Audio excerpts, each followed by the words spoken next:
And we begin with that breaking news. Flames rip through a Bellevue apartment complex, leaving dozens of residents without a home tonight. News Channel 5's Emily Luxon is there. And Emily, I understand the chief is there as well.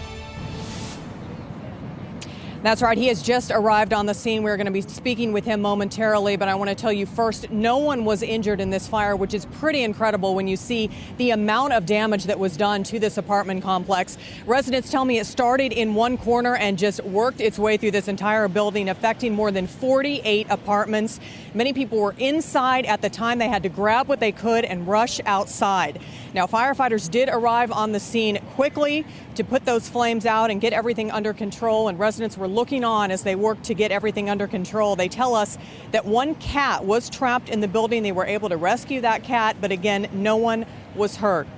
The Red Cross is also on the scene and has set up shelters at the Bellevue Church of Christ and Bellevue Middle School to help the displaced residents, and they will be helping them throughout the night. Firefighters are expected to be here throughout the night as well, monitoring the scene just to make sure no hot spots come up. Again, we are expecting to hear from the fire chief very soon here.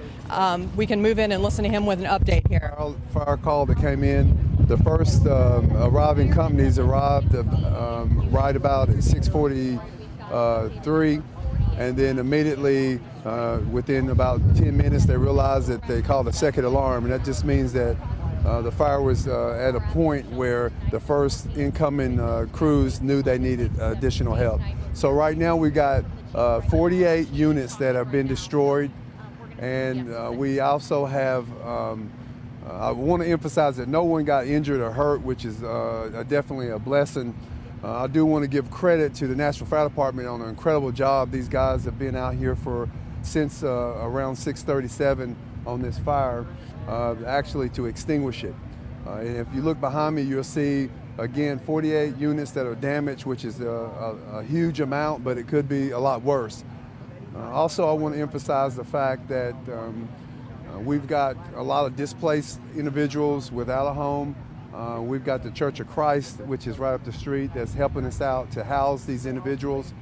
It's a collective effort, not only with the fire department, but we've got Metro Schools, we've got the Red Cross, we also have the Sheriff Department, and it takes a team like this to actually help in this type of situation, because we're projected to have anywhere between 60 to maybe even 80 individuals that will need a shelter.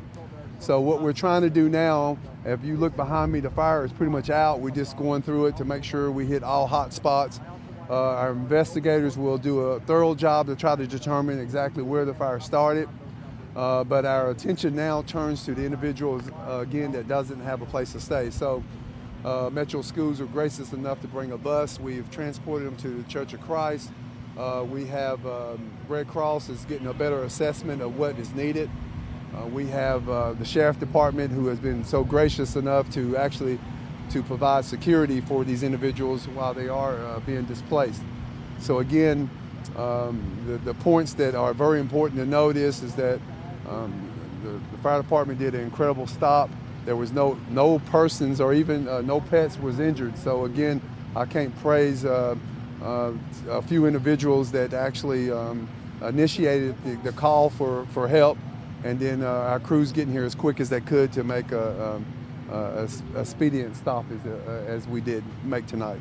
It's pretty remarkable to have that many people get out and be okay. I mean, are there working smoke alarms in the building? Is that a large part of this as well? Oh, absolutely. I mean, it would be amiss if not to actually move this point to bring it home. I mean, smoke detectors are lifesavers, and we see this every day.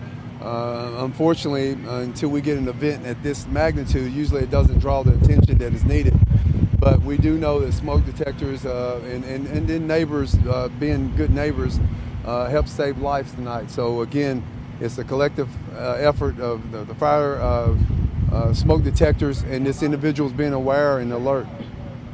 Any idea at this point what could have Listening caused? now to the fire chief in response to that fire in Bellevue tonight. 48 units damaged at the Bellevue apartment complex. We'll check in with Emily in just a little bit to get more details as we monitor this fire situation.